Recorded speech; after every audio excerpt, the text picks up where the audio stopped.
今仔日真侪人拢返外家，台中太平张氏家族连续30年车子办倒，5代有300多人。也若伫咧高雄内门嘛办甲真青草，互顿来的人感受过年的气氛。5代同堂上百人食饭，台中太平县长的家族当年正月初2拢会举办上百人的后头厝餐会。今年开27道，家族为全国各地赶回来吃一顿团圆饭。现在6个月了，还算是张氏家族最小的。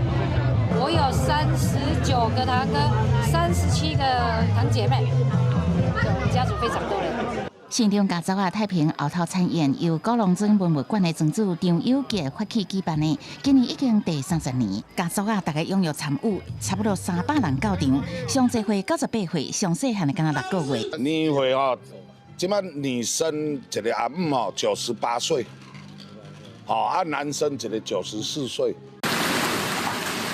成肉杂钱，这边有外皮金黄所切的胖酥鸭，另外一边有烟花虾插加胖公公，这是美国料理主要的佐料。高雄内门的外家餐宴嘛，老日举行，10出办道的经典菜色，总部西手路景点。樱花虾米糕吃起来它是很 Q 的，然后我们的八对鱼翅，我们是真材实料的，真的有8种。办道料理拢捧上道，一道要8200块。不少民众回乡团圆，规家伙大细，也有外国朋友拢带来感受台湾的过年味。It's really interesting.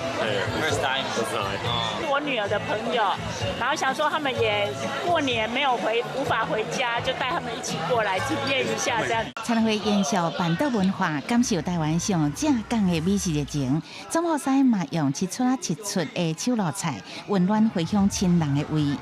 记者采访报道。